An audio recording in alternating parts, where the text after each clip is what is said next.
The knife was already buried in the wood when she found it. Cora Weston had walked that fence line 100 times, knew every warped plank and rusted nail between her father's property and the Ryland spread next door, and she would have sworn on her mother's grave that the old cedar post at the northwest corner had nothing remarkable about it. Just a weathered stub of timber holding up the wire, gray and cracked and older than she was. But that morning, the morning everything changed, she stopped. Her name was carved into it. Not scratched idly by a bored hand. Carved. Deep and deliberate, the letters running clean and steady through the grain of the wood. Cora, 4 letters. Each one cut with the kind of patience that stops your breath. She pressed her fingertips into the grooves and felt something she couldn't name. Something that moved through her like cold water on a hot day, startling and clarifying all at once. Then she looked closer. The cuts were fresh. And below them, faint but undeniably there, were older marks. The same 4 letters, carved over and over again, layered beneath the new cut like rings inside a tree. Someone had done this before. Someone had come to this post and carved her name into it, and then come back and done it again. And again. She began counting the layers where the wood had been carved so many times it had gone soft, and she couldn't finish because her hands had started shaking. A whole year. She had lived on this land for 12 months, had ridden past this post on the first day of every single week, and she had never once noticed. She spun around. The field behind her was empty.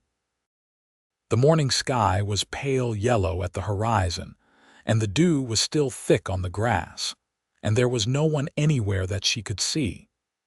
Just the wind moving through the cottonwoods along the creek, and the sound of her own unsteady breathing, and those 4 carved letters under her hands.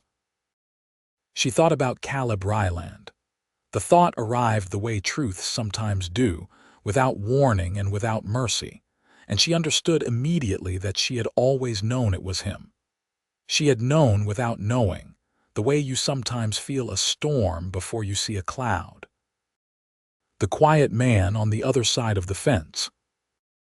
The man who never said more than a handful of words to her in a year, who looked away whenever she looked at him, who had found her horse when it went missing in September and brought it back without being asked, and then walked away before she could even say thank you.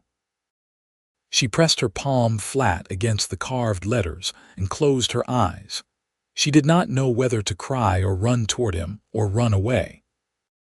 She only knew that everything she thought she understood about her life in Millhaven, Texas, had just shifted on its foundation, and she was standing in the middle of it with her heart going like a hammer and her name cut into a cedar post for the 365th time. It had started the way most things in Millhaven started, quietly. Without ceremony. The summer of 1878 had been brutal even by Texas standards, the kind of summer that cracked the earth and baked the grass to straw and made livestock go strange and mean. Cora Weston had arrived in Millhaven on a Thursday in early June, riding in the back of a freight wagon with everything she owned packed into 2 trunks and a canvas sack. She was 23 years old. She was alone. And she had come to claim the land her father had left her when he died, which was 30 acres of scrub and decent water in the hill country west of town, a working fence along 3 sides, a wood frame house that needed its roof redone, and a neighbor she had never met. She had not planned to stay longer than a season. She was going to assess the property, decide whether to sell it or lease it, and then return to San Antonio, where she had a boarding house room and a job doing accounts for a dry goods merchant. That had been the plan. The plan dissolved the moment she walked through the door of the little house and smelled the cedar and the dust and the warm, dry air, and understood with every bone in her body that this place was hers, that her father had loved it, that she was going to love it too. She spent the first week doing inventory. The second week, she rode into town and introduced herself to the postmaster, the general store owner, and the sheriff, a solid woman named Delphine Marsh, who wore her badge on a leather vest and had a handshake like a vice. By the end of the third week, she had hired a day laborer named Amos to help her fix the roof and had begun to think seriously about cattle. She met Caleb Ryland on a Wednesday in the middle of July, and she met him the way most people met him, which was by barely meeting him at all. She had been riding the fence line, learning her own borders when she saw him on the other side. He was working wire, replacing a section that had gone slack, his movements efficient and practiced. He was perhaps 26 or 27, lean and weathered in the way men got when they worked outdoors every day, with dark hair going a little long under his hat and hands that were clearly strong and clearly used. He looked up when he heard her horse and then looked back at his work. She said good morning. He said good morning back. She said she was Cora Weston, the new owner next door. He said he knew. Said his name was Caleb Ryland. Said if her fences needed anything she should let him know because he had extra wire. She said thank you and waited for something else, some further exchange, and when it did not come she nodded and rode on. That was the whole of it. 2 minutes, maybe 3. She rode back to her house, thinking that her new neighbor was either extremely shy or extremely unfriendly, and she was not sure which. She found out over the following weeks that it was neither.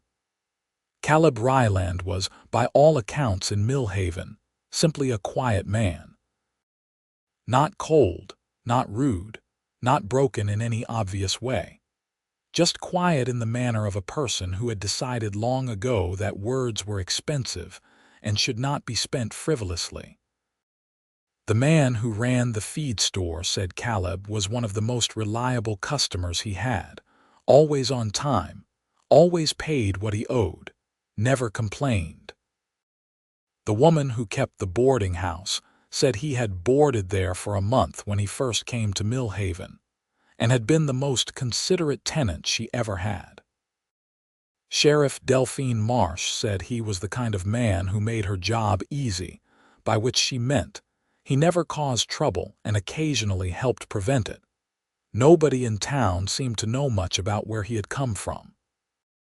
He had arrived in Millhaven about 3 years before Cora, had bought the Ryland property from a family heading to California, and had built the operation up steadily.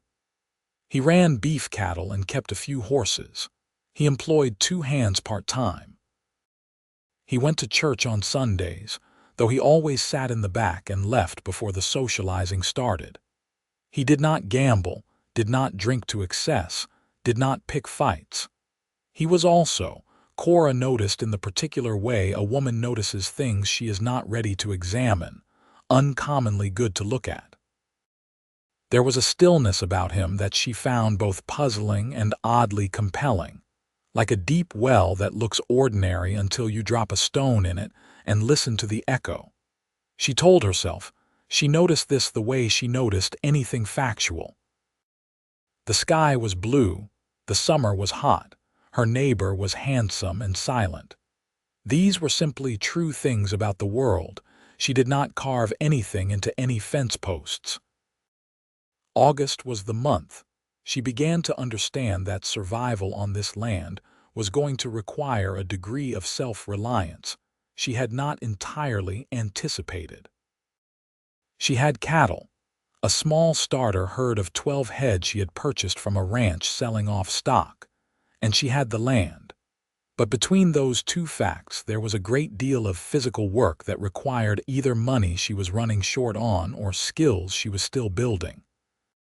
She learned to mend wire. She learned to doctor a sick animal. She learned to read the sky the way her father had apparently done, watching the color of clouds and the behavior of birds for information about weather. She was proud of herself in a steady, unflashy way. She was making something real.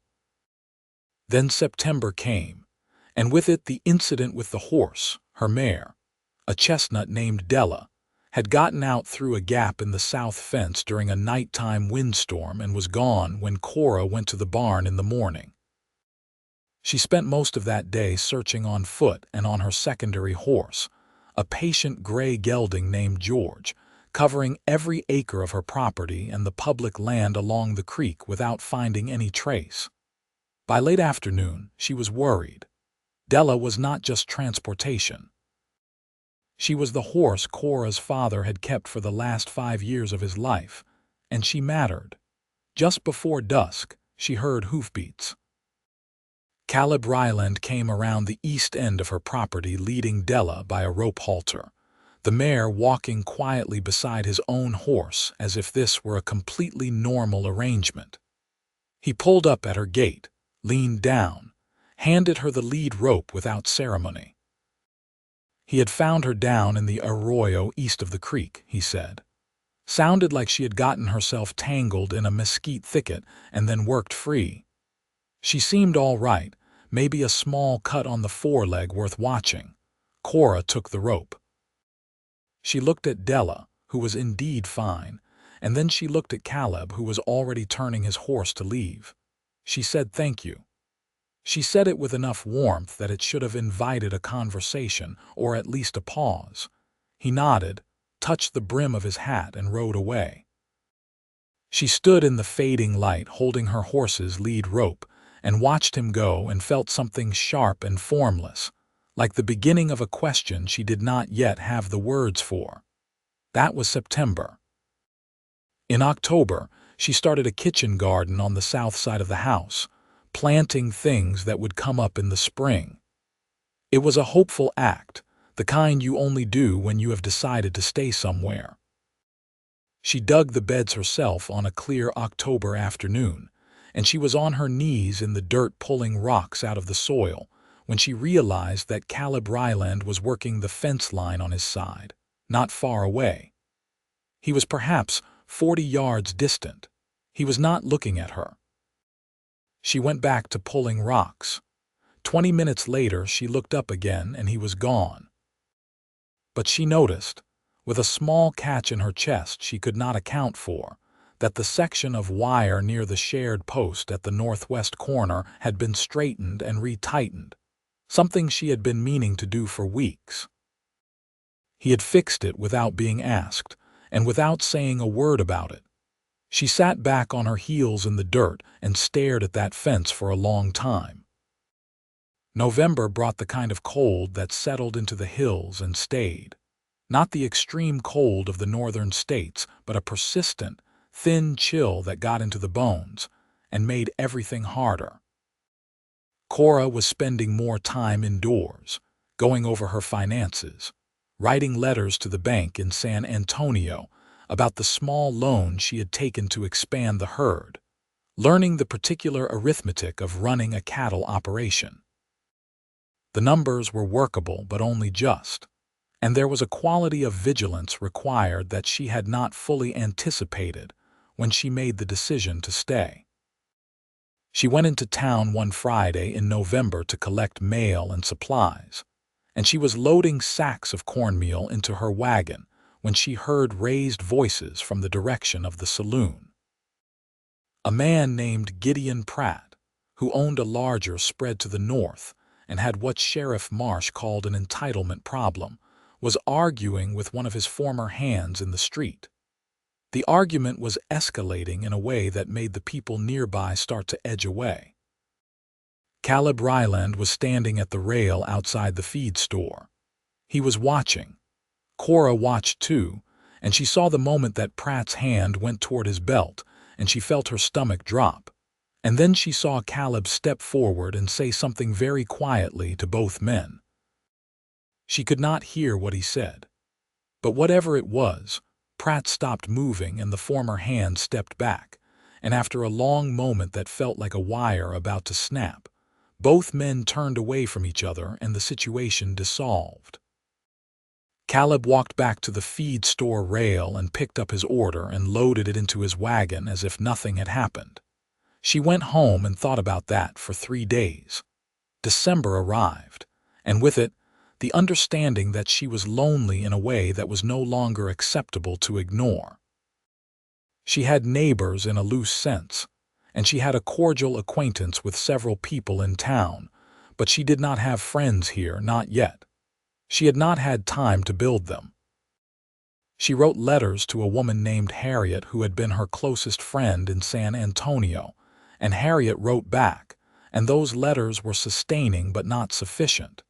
She needed the physical fact of other people. She needed conversation. She also needed. She admitted to herself one clear December night while sitting at her kitchen table with a cup of coffee and her account books open in front of her, to stop thinking about Caleb Ryland. She thought about him with a regularity that was beginning to embarrass her. Not in an obsessive way, nothing so dramatic as that. More the way you keep returning to a song you heard once.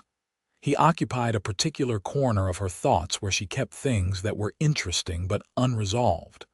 The way he had fixed her fence without mentioning it. The way he had diffused that situation in town without raising his voice. The way his hands looked when he worked wire, methodical and sure. The way he had found her horse and returned it and left without wanting anything for it. She thought about the fact that they had exchanged perhaps 30 sentences total over 6 months of being neighbors. She thought about the fact that she wanted to know him. She did not do anything about this, because doing something about it felt presumptuous and also frightening in a way she could not fully articulate. Instead, she went to the church Christmas social in town, drank mulled cider, talked to people she was just beginning to know, and looked only once toward the back of the room where Caleb Ryland sat alone with a cup of something in his hands, watching the room with calm, dark eyes. Their eyes met for a moment across the crowded room, and he nodded, and she nodded back, and that was the most they had said to each other in weeks. She drove home in the dark with the cold coming through her coat, and told herself this was perfectly fine. January was when she first noticed the fence post. She had ridden the north line after a cold snap to check for damage, and she stopped at the northwest corner post, as she always did, because it was the oldest post on the line, and she had been thinking about replacing it. She dismounted to look more closely at the wood, and that was when she saw it, her name. Cut clean and careful into the cedar. She stood there for a long moment in the January cold, and her mind went through several explanations in rapid succession, none of them satisfying. Someone in town playing a prank, a previous owner who had also been named Cora, a coincidence of grain patterns that looked like letters. None of these held up. She looked at the post again. She looked across the fence at the empty Ryland pasture. She mounted her horse and rode back to her house and did not tell anyone what she had seen. She went back a week later on a Monday morning and looked at the post again, and the letters were there and they were fresh. She went back again the following Monday and they were there again, freshly cut. She understood then with a certainty that felt like a door closing that someone was coming to this post in the early morning and carving her name into it. Regularly. Intentionally. Someone who knew her name, someone on the other side of that fence. She did not confront it. She was not ready to confront it. She tucked the knowledge away in that corner of her mind and let herself process it slowly. The way you process something that is both wonderful and terrifying, because that was exactly what it was. The winter deepened, and she and Caleb continued their careful, sparse exchanges. She would see him on the fence line. They would say good morning. Occasionally he would mention something practical about weather or cattle. Once in February, she found a bundle of extra fence staples left near her gate. No note. But she knew who had left them because her gate was not on any road that anyone but him would walk. She picked them up and put them in her supply shed and sat with a complicated warmth in her chest for the rest of the day. She started leaving things for him too, though she was more circumspect about it. She made a double batch of bread one Sunday and left half a loaf wrapped in cloth near the northwest corner post on her way back from church. She told herself this was simply being a good neighbor. She told herself this for about 3 days before she admitted it was not that. March came in cold and went out warm, the way Texas months sometimes did, and the land started waking up, and so did something in Cora. She had been in Millhaven 9 months now. She had a functioning cattle operation, a sound roof over her head, a kitchen garden that was showing the first green push of things coming up, and 30 acres that were genuinely beginning to feel like her own. She had become a fixture in town in a modest way. She had helped nurse a neighbor's sick child through 2 nights of fever, and emerged from that experience with the beginning of a real friendship with the child's mother, a woman named Clara Hensley, who ran the millinery. She had proved herself, not to anyone in particular, but to the internal judge that mattered most, the one that had been watching her every decision since she arrived. She was staying. This was decided. What was not decided was what to do about the fence post. She had been checking it every time she rode the North Line, which was at least once a week, and it was always there. Her name, freshly cut, overlaid on the ghost of every previous carving. She had started to look forward to seeing it in a way that alarmed her. She had started to think of it as a kind of conversation, though no words had been spoken. Someone was saying, in the most private and quietly devoted way imaginable, that she mattered, that she was thought about, that whatever this was, it was consistent and true. She was fairly certain the person doing this did not know she had discovered it. This was a secret he was keeping. A private ritual performed in the early morning when no one would see, when the rest of the world was still waking up. And now, she was keeping the secret of knowing about it, and the two of them were wrapped in this silence together, without even being in the same place. She thought about that a great deal in March. She began, in April, to deliberately arrange her morning routines around riding the fence line early. Not so early that she would arrive before the carving was done, but early enough that the wood was still fresh smelling from the blade. She would rest her hand on the letters and think about him standing there in the cold pre-dawn dark with his knife out and the whole landscape still and quiet around him, doing this small, enormous thing. She began to think about what it would mean to close the distance between them. The question was complicated by several things. One was Caleb himself, who gave so little of himself outwardly that approaching him felt like trying to catch something that was not quite tame. Another was the geography of their situation. They were neighboring landowners, and any complications between them would exist against the background of that practical reality. And a third thing, the one she turned over most carefully, was the question of why he had never spoken of it. A year of carving her name into a post, not a single word about it to her face. Was it devotion, or was it something else? Was it beautiful, or was it a hidden trap she could not yet see the shape of? She went back and forth on this through April and into May.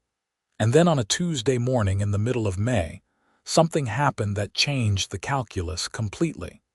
She was in town at the general store when she overheard a conversation she was not meant to hear.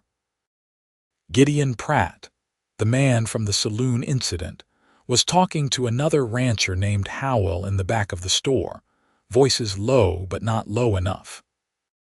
Pratt was saying that Cora Weston's operation was going to fail, that it was already under pressure financially, and that when it did he intended to approach the bank about purchasing the land before she could recover. He said this with the casual confidence of a man who had done this kind of thing before, who knew which levers to pull and which men at the bank owed him favors. Cora stood very still between the shelf of canned goods and the bolts of fabric, and listened to this with a cold precision settling over her. She had feared something like this, in an abstract way. She had known that her operation was not bulletproof, that the numbers required things to go reasonably right, and that there were men in this territory who treated struggling landowners the way wolves treated injured animals. She waited until Pratt and Howell left, and then she bought what she had come for and drove home very quietly and spent the evening at her table doing her figures again, very carefully, looking at every number from every angle. The numbers were not as bad as Pratt seemed to think, but they were not comfortable, and she had a loan payment coming due in 3 months. She went to bed and slept badly, and in the morning she rode the fence line and put her hand on the carved post and felt a complicated mixture of things she could not sort out. That same week, she decided to talk to Caleb Ryland, not about the post. Not yet, not directly. She needed to think about how to approach that conversation, and the thought of it still made her stomach go uncertain, but she could talk to him about the practical thing, about the land and the finances, and whether there were ways that neighboring operations could cooperate that would benefit both of them. This was a real and legitimate conversation to have. It was not a pretext, or if it was a pretext, it was a pretext for something that was also genuinely true. She found him on a Thursday afternoon mending tack in the yard near his barn. She rode up to his gate and called out, and he looked up and came to meet her, which was itself unusual. He usually stayed on his side of the fence. She said she wanted to talk some business if he had a moment. He said he had a moment and opened the gate, and she got down from her horse, which was also unusual, and they stood in his yard, and she told him about what she had heard in the general store. He listened without interrupting. His face was still in the way she had come to recognize as his particular kind of attention, not blank but gathered, like a person concentrating hard. When she finished, he was quiet for a moment, and then he said, "Pratt's been trying to expand north for 2 years. He's offered to buy 2 properties already." She said she knew. She said she wasn't interested in selling. He nodded. He said, "I know." There was a pause, and she waited for more, and he looked at the ground for a moment, and then he said, "I've been thinking about the grazing situation on the South Creek pasture. That land sits between your property and mine, and it's been running underused. If you ran some of your cattle on it as a shared lease, the per-head costs would go down for both operations." She looked at him. This was a sentence of remarkable length and substance coming from a man who had previously operated in fragments.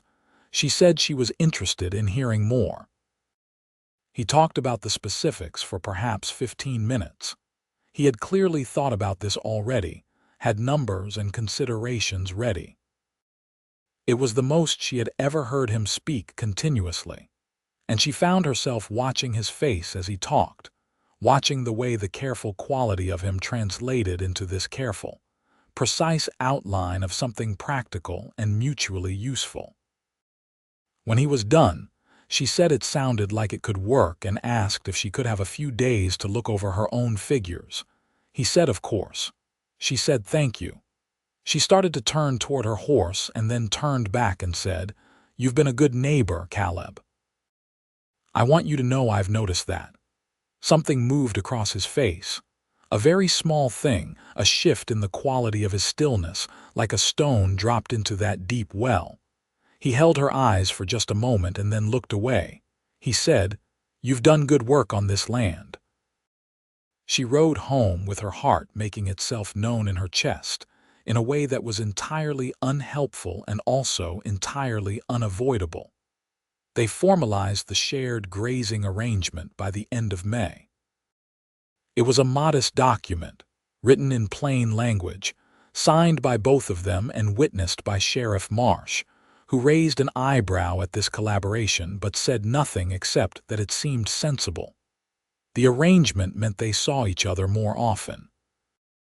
They had reason to consult about the South pasture cattle, to discuss water access and rotation, to coordinate around the logistical details that arose when two operations shared a resource. These conversations happened at the shared gate usually, sometimes at the pasture itself, and they were professional and practical, and Cora cherished every one of them with a fervor that she kept entirely to herself. She was learning him in fragments, the way you learn a language you were never formally taught. She learned that he thought carefully before he spoke and meant precisely what he said when he spoke it. She learned that he had a dry, very quiet humor that surfaced occasionally in a single word or a half-beat of a pause that held a joke in it. She learned that he was not cold at all, that the stillness was not absence but a kind of density, a person who was very full inside and very selective about what he released. She learned that he watched her when he thought she wasn't watching him. This was not a secret she had found by spying. It was simply the natural consequence of being in a shared space with someone. She would be looking at the cattle, and she would feel a quality of attention that was not ambient, and she would glance up and find him looking, and then he would look away, unhurriedly, without any apparent embarrassment, as if looking had been a legitimate activity and the only thing requiring adjustment was her awareness of it. She found this, when she was honest about it, deeply affecting. June arrived, and with it the anniversary of her coming to Millhaven, and she was sitting at her kitchen table one morning thinking about the year behind her and feeling a kind of solid satisfaction when it occurred to her that she had been watching the fence post for almost 6 months now. 6 months of Monday mornings with her hand on the freshly carved letters. 6 months of not doing the thing that needed doing, she decided. She rode the fence line on a clear June morning, early, very early, early enough that the sky was still pink over the eastern hills, and the dew had not yet lifted off the grass. She rode to the northwest corner post and got down from her horse and stood beside it and waited. She waited perhaps 20 minutes. She was beginning to wonder if she had miscalculated the timing when she heard him. Not loud, just the quiet rhythm of a man walking through damp grass in boots, unhurried. She stepped around to the far side of the post so he would not see her until he was close. She heard him arrive. She heard the soft sound of a knife being taken out. She heard the faint, steady sound of blade against wood. She stepped around the post. He looked up, and the knife went still in his hand, and he looked at her with an expression she had never seen on his face before, and it was not the expression of a man caught in something shameful. It was the expression of a man who has kept a very heavy thing and has just put it down, and is not certain whether this is relief or terror. She said his name, just that. Caleb. He looked at the post and then at her. The morning light was coming up gold over the hills, and it was catching the side of his face, and she could see everything in it, the depth of this, the year of it, the daily weight of a feeling he had been carrying in silence. She said, "How long?" he said. "Since June. Last year." She said, "The whole time." It was not a question, but he nodded anyway. She stepped closer. She was close enough to see the marks on the post clearly. Her name in fresh cuts layered over a year of the same cuts, and she was close enough to see his hands, which had gone very still, the knife held loosely at his side. She said, "Why didn't you tell me?" He was quiet for long enough that she thought he might not answer. Then he said, "Because you came here to build something for yourself, not to be handed something by the man next door." She felt that settle into her like warm water into cold ground. She said, "That's either the most respectful thing anyone has ever said to me or the most foolish." He looked at her, and his eyes held something that she could only describe as careful hope, the kind that had learned to expect disappointment. She closed the remaining distance between them and put her hand flat against the carved post and said, "I have been riding out to this post every week for 5 months, Caleb Ryland. I have been waiting for you to say something to me. His breath came out slowly. He looked at her hand against the wood. He said very quietly, "I didn't know you knew." She said, "I know." She looked at him and he looked at her, and the morning was coming up all around them, the birds starting in the cottonwoods and the light going from pink to gold to pure clear blue, and she thought, "Here it is. Here is the thing that was always here." He reached out and covered her hand with his, the one against the carved post, and they stood like that in the early morning with the year of letters under their hands, and the whole wide country around them going bright and new. Then he said, with that dry, barely their humor she had learned to recognize, "I have a lot of wasted morning time to account for." She laughed, sudden and genuine, and the sound of it startled the birds in the cottonwoods, and they rose up in a sweep of wings against the blue sky, and she thought she had never in her life felt so entirely in the right place. They did not rush anything. This was consistent with both their natures, though it cost Cora something to be patient when patience felt like trying to hold still during a summer thunderstorm. They had been careful with each other for a year without intending to, and it seemed right to continue being careful now that the stakes were explicit. What changed was the quality of their interactions.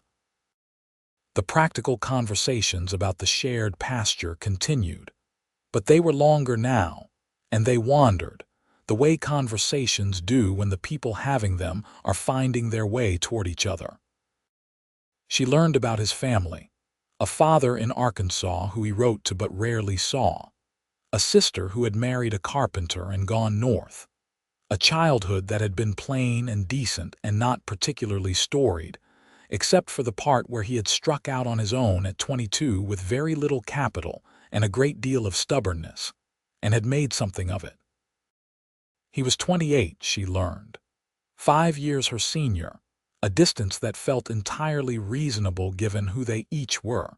She told him about San Antonio, about the boarding house and the accounts job, and the way the city had felt like holding her breath for 4 years. She told him about her father who had died in the spring before she came here, who had been a quiet man himself, she said. And then she stopped because Caleb looked at her with a recognition that was gentle and precise. He said, "You looked for that in someone else." She said, "I think I did." He said, "I hope that's not the only thing you found." She said it was not. July was the month everything accelerated, which is the way these things go when the dam finally breaks. The heat was very serious that summer, the way it had been the summer she arrived, and they fell into a habit of evening conversations at the shared gate when the worst of the day's work was done, and the air was cooling. These conversations could last an hour, sometimes 2. Standing at a gate in the last light of the day with the cattle moving in the background and the fireflies starting up along the creek. She told him about the debt situation and Pratt's intentions, which she had told him about before in a practical sense, but now told him more fully, including the fear that lived underneath it. The fear of losing this place she had decided to keep. The fear of being the kind of story Millhaven told about women who tried to run land alone. He listened without trying to fix it immediately, which she appreciated more than she could say. Then he said he had some thoughts, not about taking over but about strategies she might not have considered, small operational efficiencies, and a possible arrangement with a buyer in Abilene. He had a relationship with that would give her a better per-head price on her fall cattle. They spent an entire evening working through the numbers together at his kitchen table, which was the first time she had been inside his house. It was plain and clean and had one shelf of books that she looked at with interest while he was making coffee, the titles telling her things about him, a history of the Texas Hill Country, a collection of essays by someone she did not know, a Bible that looked genuinely read rather than decorationally kept. He brought her coffee and she was still looking at the books, and he watched her look at them, and she turned and found him closer than he usually stood. And the kitchen was warm and smelled of wood smoke and coffee, and the particular scent she had come to associate with him. Cedar and clean, dry air, and something she could not name. She said, "You're not what I expected when I arrived." He said, "What did you expect?" She said, "Honestly, someone easier to dismiss." He looked at her for a long, quiet moment, and then he said, "What does that mean?" She said, "It means I wanted to not think about you very much, and it turned out to be impossible." He set his coffee cup down on the table, and the action had a decisiveness to it that she had not seen from him before, and he said, "Cora, I have been trying to figure out how to say something to you for 11 months. She waited. He said, "I think you already know what it is." She said, "I'd like to hear you say it." He said, "I'm in love with you. I have been since last summer. I have been trying to give you enough room to build your life without my presence being in the way of it, and I have not been entirely sure that was the right decision, but it was the one I was able to make." The kitchen was very quiet. The evening outside was fading to purple. She said, "That is the most words you have ever said to me at one time." He said, "I'm aware." She said, "It was worth the wait." She crossed the kitchen toward him, and he stood very still in the way that was his nature, watchful and waiting and entirely present. And she put her hands against his chest and looked up at him and said, "I love you too, Ryland. I have been leaving bread at fence posts like some kind of fool and hoping you would notice." He said, very quietly, "I noticed." He put his hands on either side of her face, careful and deliberate, and kissed her. And it was exactly like him in every way, unhurried and absolutely certain, the kind of kiss that does not hedge its bets. August came in hot, and they came into it together, changed. The change was visible enough in town that people noticed. Cora had always been known as a woman of independent bearing, someone who asked for no help and expected none. Now, she was seen driving into town sometimes with Ryland beside her on the seat.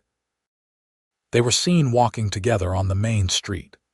They were seen at the hardware store together, disagreeing pleasantly about something to do with wire gauge, which was the most romantic thing Clara Hensley had ever seen. She told Cora later, because the way they disagreed was so entirely equal.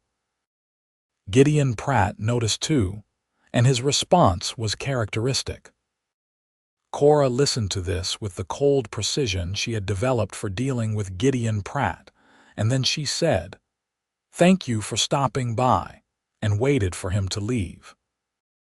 She rode over to Caleb's that evening and told him about it, not because she believed a word of it, but because she had decided that transparency was going to be the foundation of what they were building, and hiding things from each other was not going to be the way they operated. He listened to her account, and then he was quiet for a moment, and then he said, "Pratt made me an offer on my land 6 months ago. I told him no." She looked at him.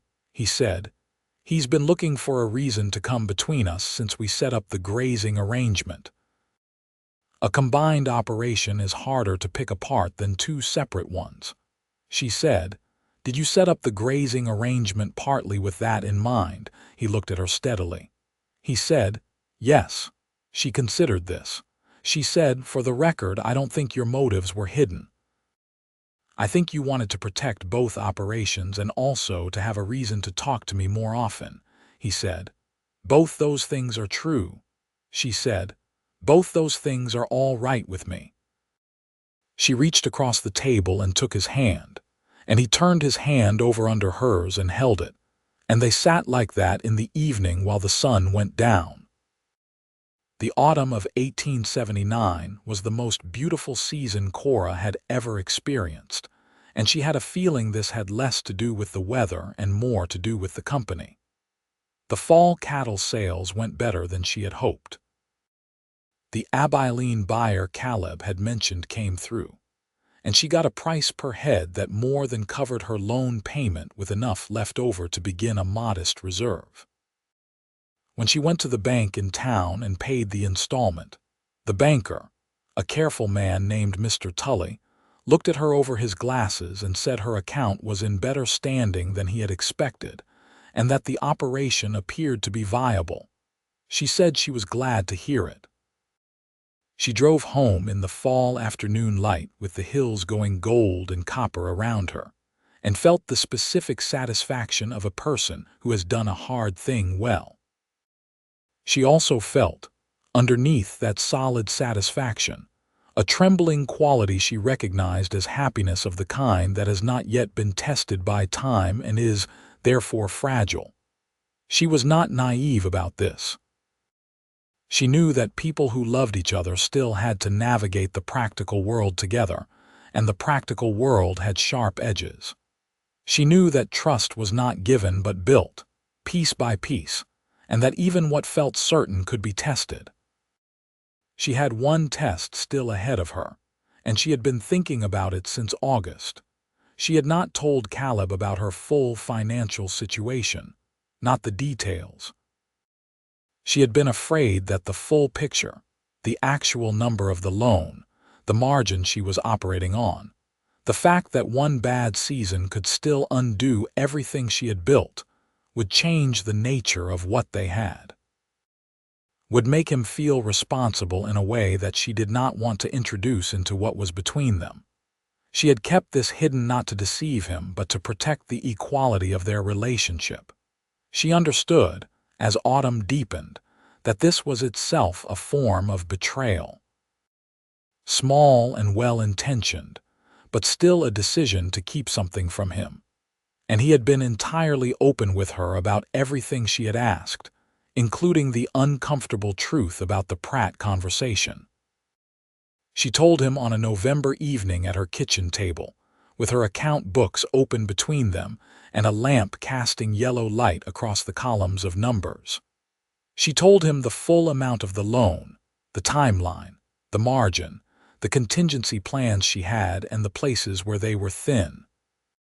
He looked at the books and then he looked at her, and she watched him carefully for the things she had been afraid of, the shift into protectiveness or alarm or worse, pity. It didn't come, he said. Why are you showing me this now? She said, because I should have shown you before, and keeping it was a kind of hiding, and I don't want to do that. He was quiet for a moment. Then he said, the numbers are manageable. You know that. She said she knew. He said, and I should have told you months ago that I spoke to the Abilene buyer about your operation specifically, that I put in a word, not because you couldn't have managed it yourself, but because I have that relationship and it was there to use and I wanted to use it for you. She looked at him. She said, you didn't tell me, he said. No, she said. Why? He said slowly. Because I didn't want you to think you owed me anything, and because I knew you'd have complicated feelings about it. She held his gaze for a long moment. She said, you were right on both counts. He said, are you angry? She thought about it honestly. She said, no. I think we were both trying to protect the same thing in the wrong way. He said, the thing being. She said, what we have, the equality of it. He nodded. He reached across the table, and she met him halfway. The winter of 1879 into 1880 was the season that Millhaven sorted itself out on the question of Gideon Pratt. This came about through a sequence of events that had been building for years, and that Cora and Caleb were only peripheral to, though their refusal to sell to Pratt had been part of the pattern. A family named Vasquez, whose property was north of Pratt's, had lost their land to him 2 years earlier through a deal that had since come to look more like a forced sale than a willing one. Their adult son, Eduardo Vasquez, came back to Millhaven in the fall of 1879 with a lawyer from San Antonio and a collection of documents he had spent 2 years assembling. Sheriff Marsh had been waiting for this. Cora did not know until later how long the sheriff had been quietly gathering her own information. But the collaboration between Marsh, Eduardo Vasquez, and the San Antonio lawyer resulted in a formal complaint to the county that over the course of the winter produced a hearing, a judgment, and an order requiring Pratt to return the Vasquez property under terms that amounted to an admission of the coercive nature of the original transaction. It was a small and imperfect justice. The Vasquez family had lost 2 years and a great deal more than could be restored by a legal order. But the land came back to them, and Pratt's power in the county contracted sharply and visibly. Several of the men who had been in his orbit quietly realigned themselves. Cora attended the public hearing in January and sat beside Caleb and Felt, watching Eduardo Vasquez stand and speak to the judge with quiet and absolute precision about what had been taken and what it had cost, something that was grief and admiration in equal measure. She understood in a new way the vulnerability of what she was building, how much it depended not just on her own effort but on the larger structures around her, on whether those structures were honest or crooked, and how much it mattered that some people were willing to stand in them and insist on the honest version. She reached over and found Caleb's hand in the dark of the courtroom and held it, and he held it back without looking at her, both of them watching Eduardo Vasquez speak. They rode home afterward through the winter evening, and she said, "He was remarkable." Caleb said, "He was right." She said, "Both can be true." They rode a little further, and then she said, "I want to build something that lasts, Caleb. I want to build something that my children could stand in and hold on to." He looked at her sideways with the January stars coming out above the hills, and he said, with the quietness that was his mode of saying serious things, "Is that an indication of something?" She said, "It might be." He was quiet for a long moment. Then he said, "I've been thinking about asking you to marry me." She said, "Have you?" He said, "I have been thinking about it carefully." She said, he said, "And I have concluded that I would like to ask you to marry me, but I want to do it properly. I want to ask you somewhere that isn't a horse trail in January." She said, "The bar is noted." He said, "I'm serious." She said, "I know. I love that you are." She said it easily, naturally, the way you say things you have said before, and they both noticed the ease of it, and neither of them said anything else for a while. Just rode through the winter dark with the horses moving steadily beneath them and the land going out on all sides, theirs and his and the country beyond it, all the way to the horizon. He asked her in February. He had been thinking about it, she could tell. He had planned it. Not in a theatrical way, nothing that was false to his nature, but in the way he planned everything, carefully and with attention to what actually mattered. He had talked to her the week before about riding out to the south pasture to check on a section of fence that had been troubling him, and she had thought nothing of it because this was a routine and legitimate thing. He took her to the south pasture on a February morning when the hills were sharp-edged and brilliant in the cold winter light, and the grass was silver with frost, and the sky was the blue that only February skies in Texas achieve, a blue so pure it seemed unearned. He had been out earlier, she realized, because there was a blanket laid over a cedar fence rail and a small fire built safely in a stone ring a short distance away, and the fence rail they stopped at had something cut into it. She walked to it and looked. It said, "Will you?" 2 words, cut with the same steady hand that had cut her name 1,000 times. She turned around, and he was there, and he was holding something, a small folded piece of cloth, which he unfolded to reveal a ring that had belonged to his grandmother. He said, "Plain silver with a turquoise stone that was, in the February light, the exact color of the sky." He did not go down on one knee because the ground was frozen, and he said this with that dry humor that she loved so much, that he thought she might prefer a proposal from a man who could get up after, and she was laughing and also completely certain, and she held out her hand. He put the ring on her finger, and then they stood together by that fence rail in the February cold with the fire going, and the horses standing patient behind them, and the answer to those two words as obvious as the sky. She said yes. She said it properly, in full, looking at him with everything she had. She said yes, and she meant it, and he knew she meant it. And he put his arms around her and held her, and the country was enormous and still around them. They married in April of 1880, a Thursday afternoon in early spring when the hills were green, and the wildflowers were coming up in the fields, the bluebonnets and the Indian paintbrush and the pale evening primrose, all of it happening at once the way the Texas spring came, sudden and extravagant after months of restraint. The wedding was in the church in Millhaven, which Caleb had always sat in the back of, and he stood at the front of it now in a clean dark coat with his hat off and his hair slightly longer than usual, because she had asked him not to cut it yet. And Cora walked down the aisle in a dress that Clara Hensley had helped her make, pale blue cotton with cream trim, carrying a handful of the wildflowers from her own fields.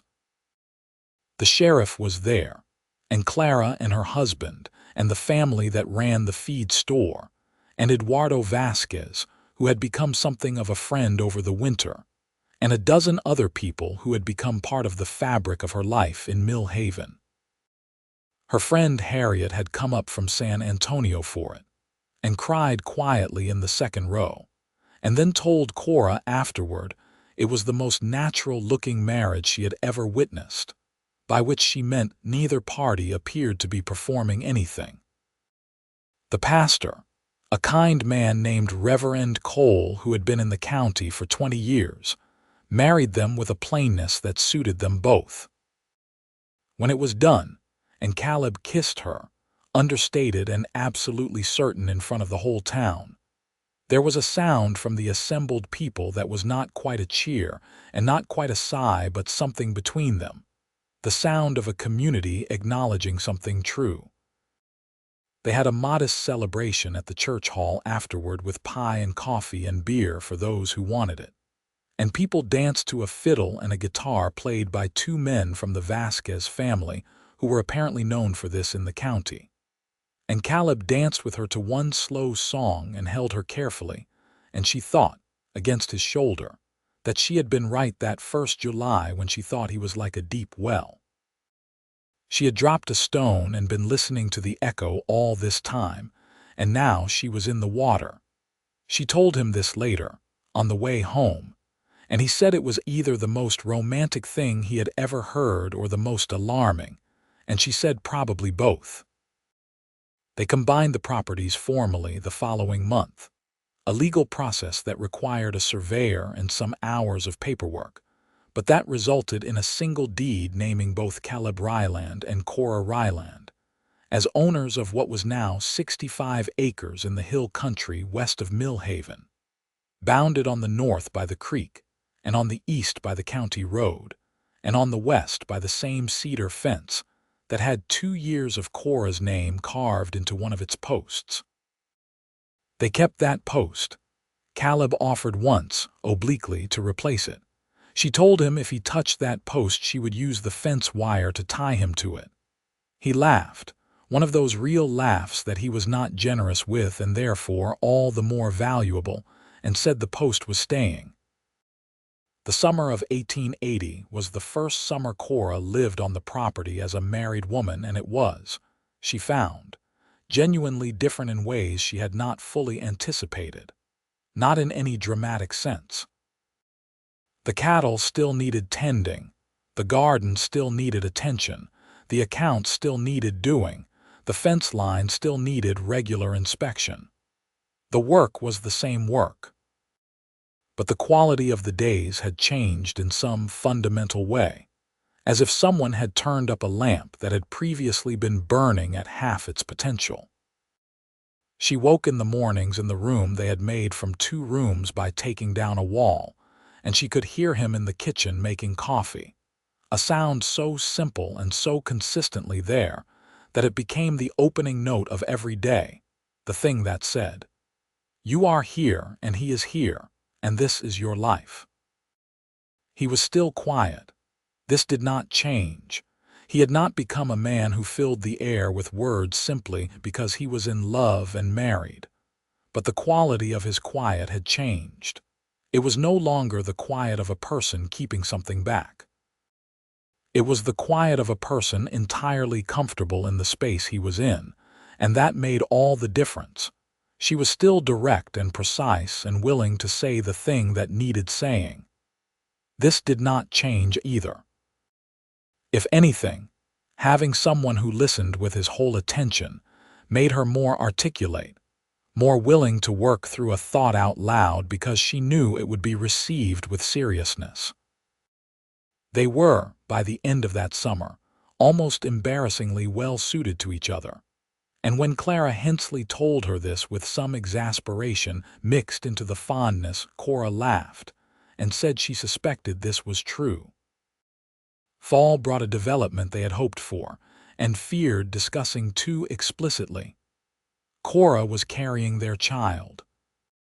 She knew before she was certain, in the way women often know, and then she was certain, and she told Caleb on a September evening when the air was cooling and they were sitting on the porch after supper. She said it plainly, in full, the way she said things, and watched his face.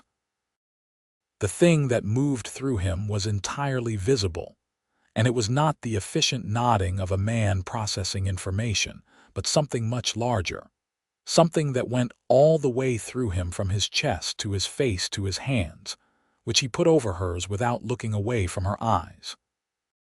He said very quietly, "Cora." She said, "I know." He said, "Are you well? How do you feel?"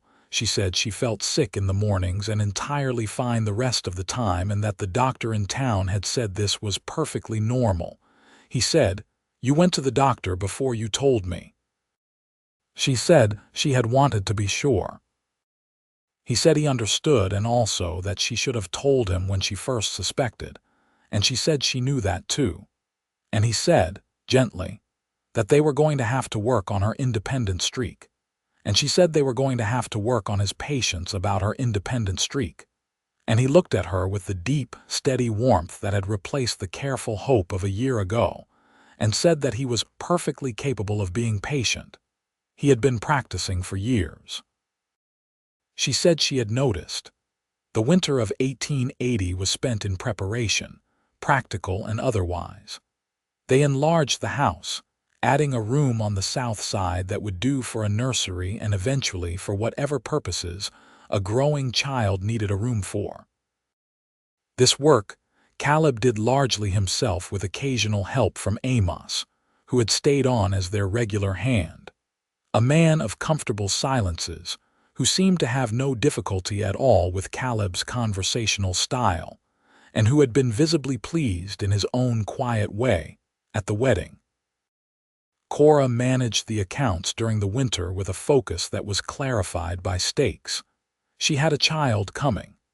The land and the operation needed to be not just viable but genuinely solid.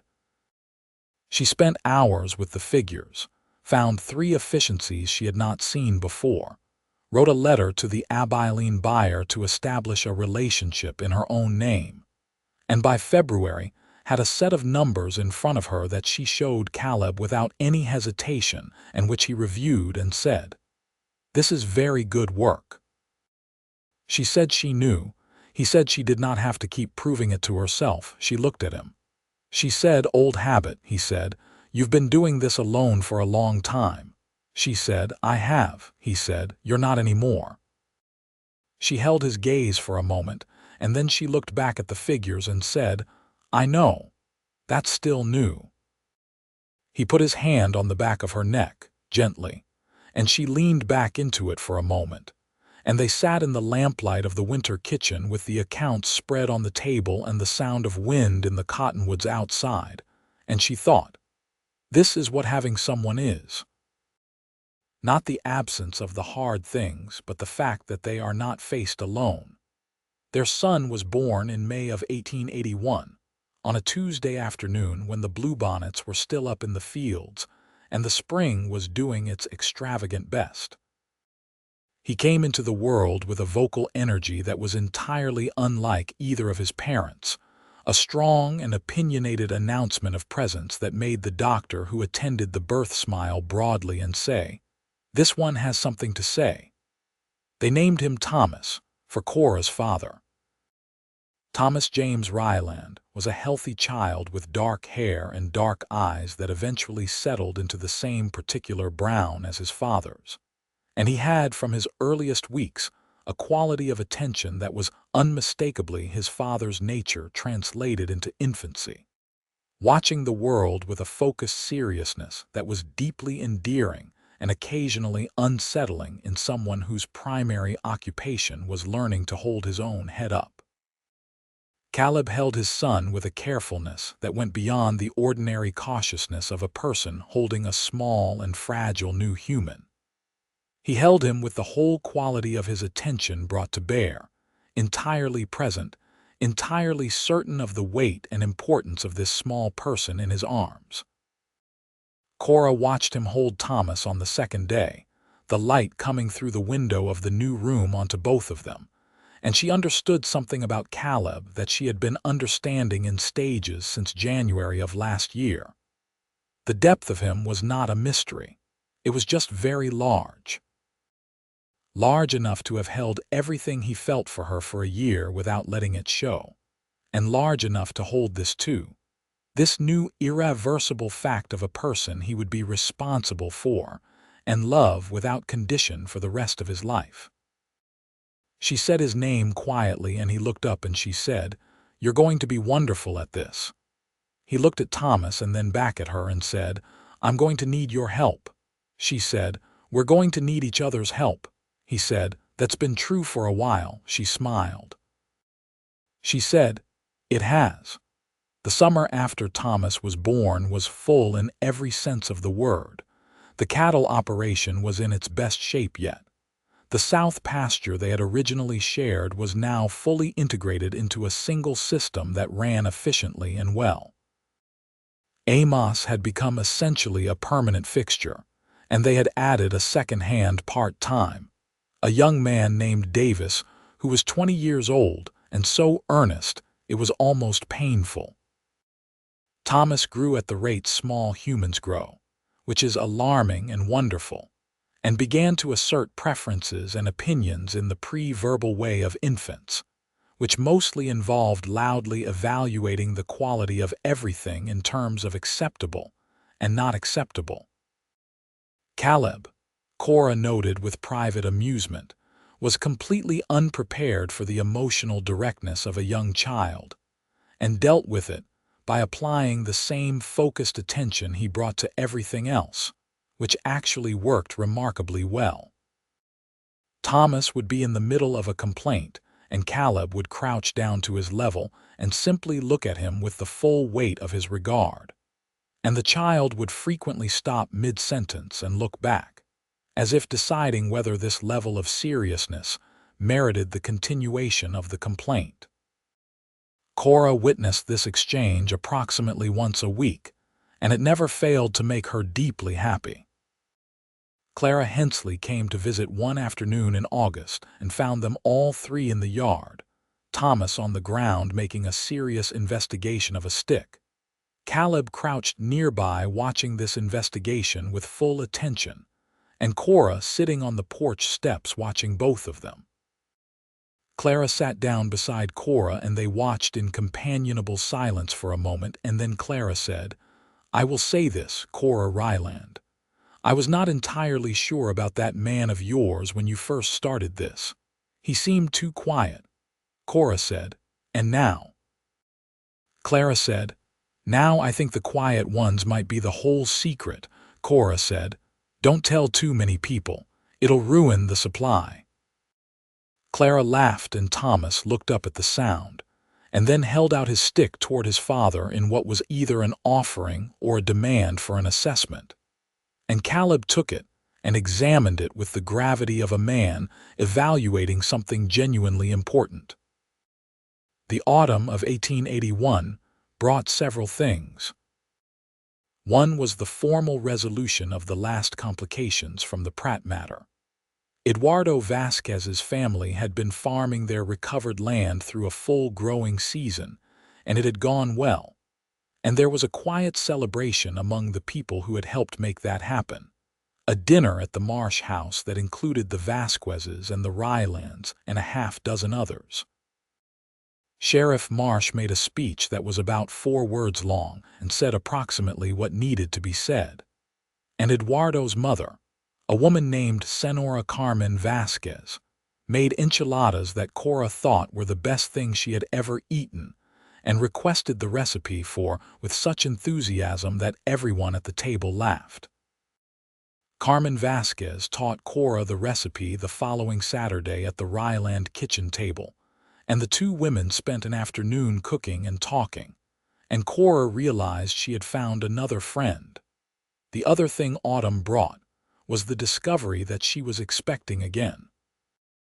This time she told Caleb immediately, that same evening, before the doctor, before certainty, and he held her face in his hands and looked at her with the same quality of feeling she had seen when Thomas was born. That thing that was too large and too true for any ordinary expression to contain. She said, "I thought you should know first this time." He said, "Thank you." She said, "We're going to need a bigger room." He said, "I'll start on it in the spring." She said, "I love you."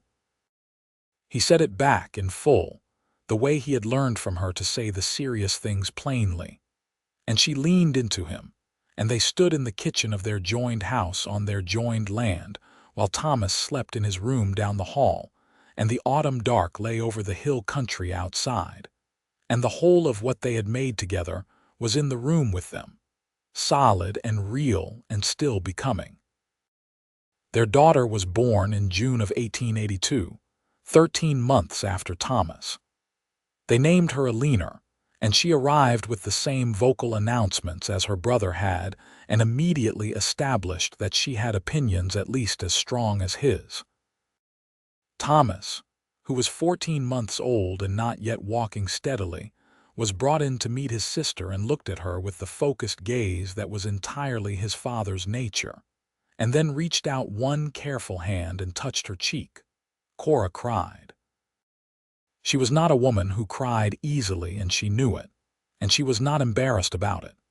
She just sat there in the afternoon light of the room they had expanded again, and cried because Thomas touched his sister's cheek, and because the world was very full. Caleb sat beside her and put his arm around her and let her cry without trying to address it, which was exactly right. She said after a while, "I'm fine." He said, "I know." She said, "It's a great deal of happiness at once." He said, "I know that too." She looked at Thomas and Alina and then at Caleb and said, "How did we get here?" He said quietly, "You moved next door."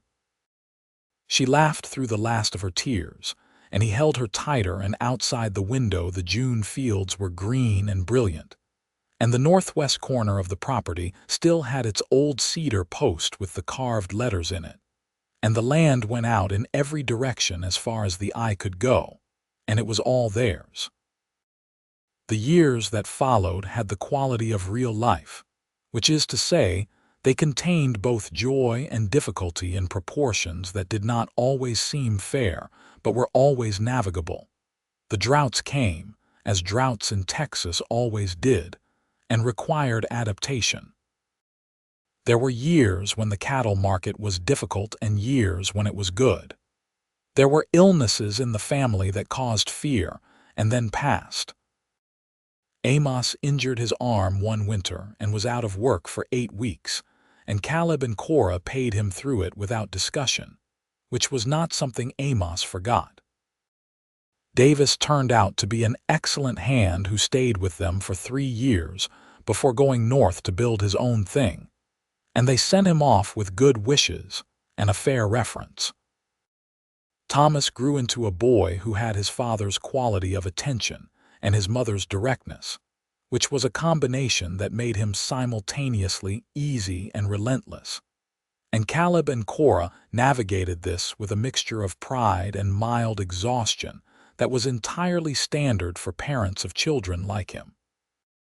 Eleanor grew into a girl who had her father's quietness and her mother's capability, which made her seem gentle until she decided she wanted something, and then made her unstoppable. She learned to ride at 4 years old and was outpacing her brother on horseback by the time she was 7. In the spring of 1884, when Thomas was almost 3 and Eleanor not quite 2, something happened at the northwest corner post that Cora had been thinking about without quite articulating. She was riding the fence line on a bright March morning, the early spring green just starting to show on the hills, when she stopped at the old cedar post and looked at it as she always did, and she thought about what it meant. Years of mornings. The weight of a feeling expressed in wood, because there was no other way to express it yet. A year of quiet devotion that had been the beginning of all of this, of the house and the children and the operation and the life they had. She went back to the house and got Caleb's knife from the workbench where he kept it, a plain-handled pocket knife, well used. She rode back to the post and she carved his name below hers. It took her a while. She was not as practiced as he was.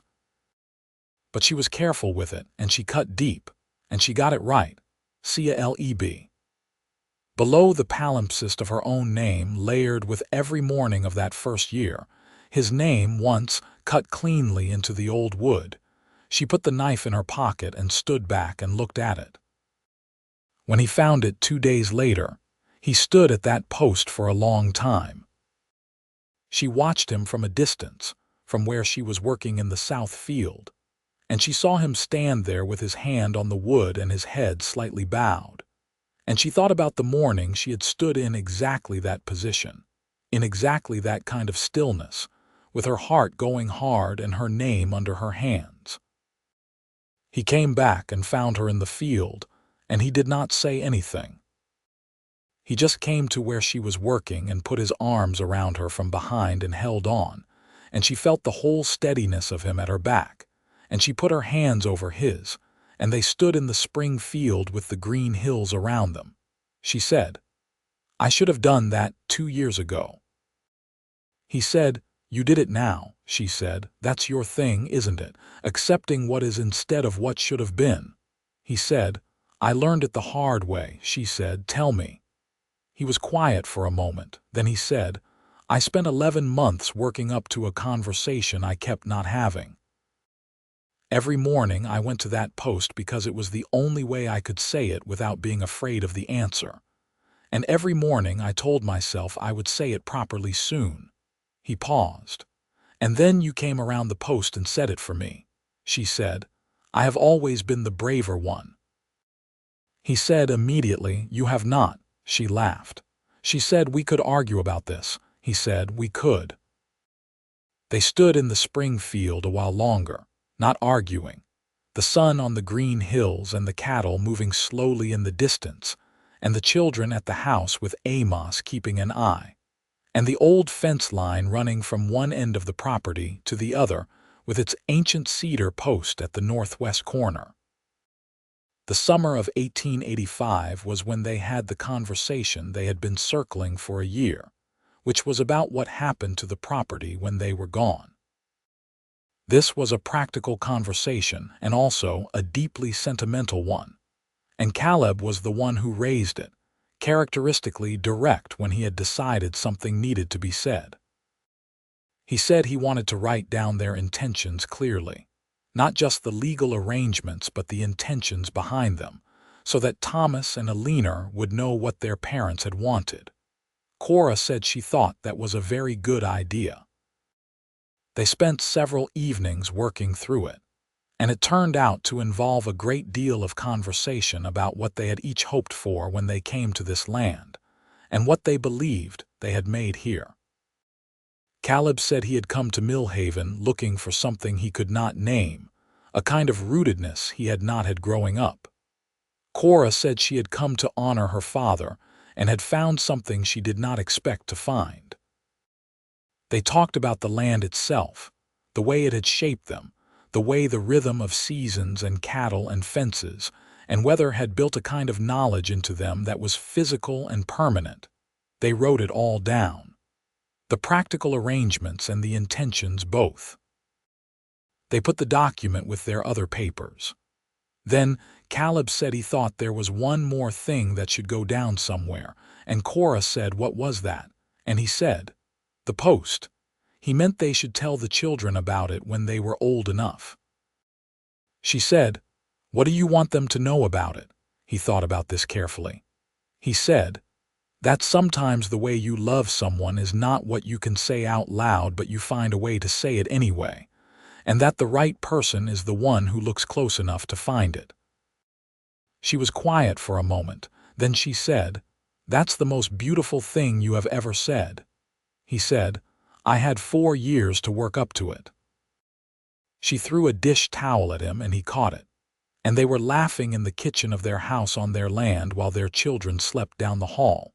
And outside the Texas night was enormous and full of stars, and the old fence line ran patient and steady through the dark. And at its northwest corner, the old cedar post stood with 2 names in it, and the evidence of a year of mournings, and everything was very well.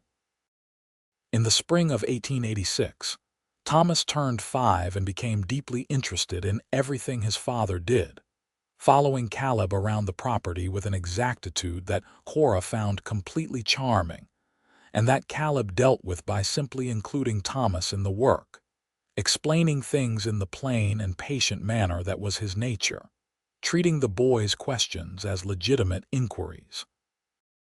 She watched Caleb crouch down one afternoon to show Thomas how to check a fence post for rot, pressing his thumb into the wood at the base, telling Thomas what to feel for. Thomas pressed his own small thumb against the wood with complete seriousness and nodded.